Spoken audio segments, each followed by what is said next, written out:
कल Maharashtra state committee की बैठक हुई।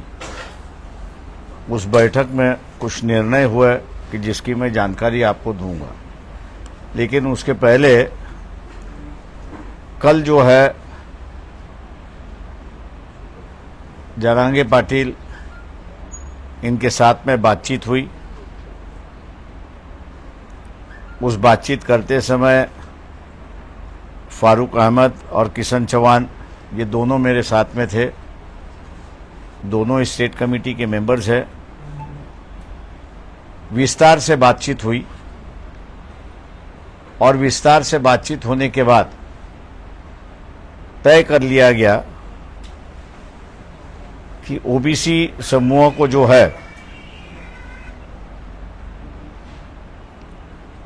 जो उम्मीदवारी नहीं दी जाती थी, जो गठबंधन उनके साथ में होने जा रहा है, उसमें ओबीसी की गठबंधन होगी। दूसरा जो है मुस्लिम समुदाय जो समाज है उनको उम्मीदवारी नुमाइंदगी दी जाएगी, जैन समाज को भी वैसे उम्मीदवारी दी जाएगी। बदलाव की जो राजनीति है, उस बदलाव के राजनीति को नए आयाम से शुरुआत करना, ऐसी वहां पर चर्चा हुई। और ज्यादा से ज्यादा उम्मीदवार जो है वो गरीब समाज से हो और उनको ही अपन लोग आगे लाएंगे, ऐसी एक परिस्थिति हुई। पहले फेज के जो उम्मीदवार है, वंचित के जो है, उनका समर्थन जरांगे पाटिल का है। 30 तारीख को जो है उन्होंने अपने संगठन के माध्यम से, अपने लोगों के माध्यम से इलेक्शन में किस तरह हिस्सा लेना और उसमें क्या भूमिका लेना, इस पर जो लोगों से राय मांगी है, इसलिए उन्होंने कहा कि 30 तारीख तक अपन इसका फैसला ना करें तो अच्छा है। उस बात को हम लोग ने मान लिया है और 30 तारीख के बाद जो सीटें अभी हम लोग यहां पे अनाउंस करेंगे, बाकी की सीटों पर जो है दोनों मिलके फैसला करेंगे, ऐसी एक परिस्थिति है। दोनों की तरफ से किसी भी कैंडिडेट को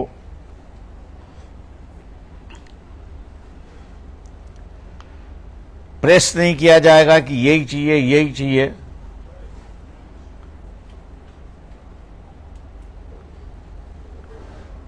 लेकिन जो साफ सुथरी है,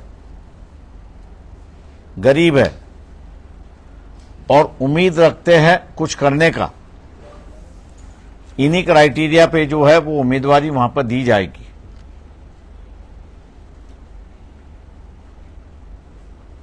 जो लिस्ट है बाकी के सीटों का जो है वो 2 तारीख तक फाइनल हो जाएगी, ताकि 4 तारीख के जो उम्मीदवार, आखिरी दिन के जो उम्मीदवार है, उनको फॉर्म भरने का मौका मिले, ऐसी एक परिस्थिति है। ये नया गठबंधन हम लोग खड़े कर रहे हैं।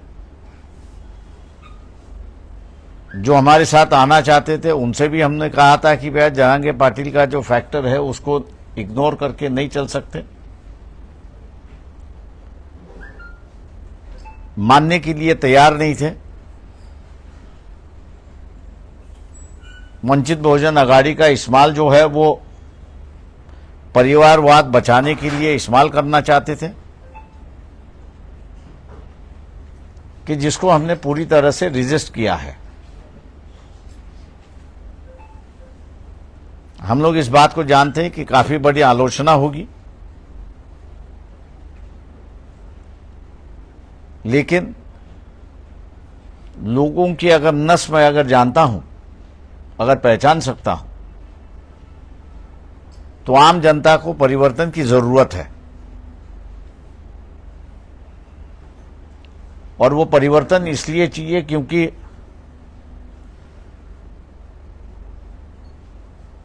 एमएसपी प्राइस जो है किसानों के लिए, जो एमएसपी प्राइस सबसे लाभदायक है ऐसा मैं कहता हूं, उसका कानून बनना चाहिए।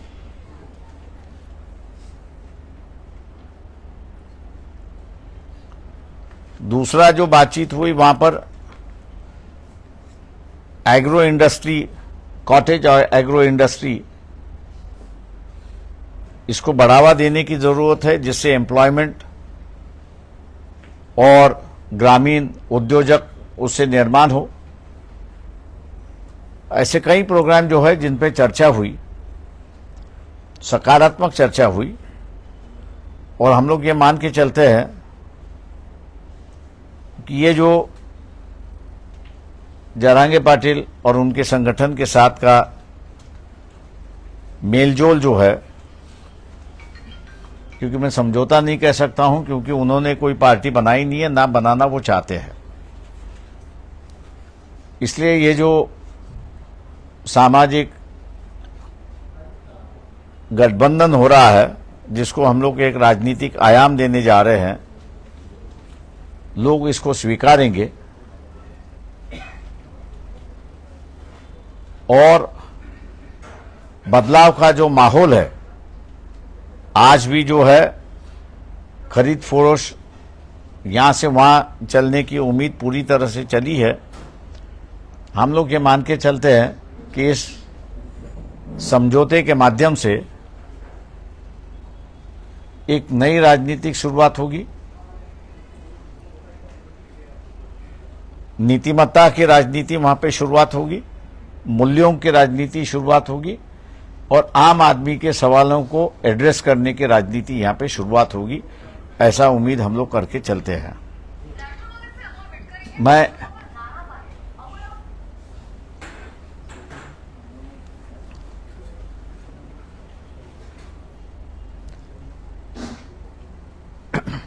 कल की जो बातचीत हुई उसका विवरण मैंने आपके सामने रखा हुआ है।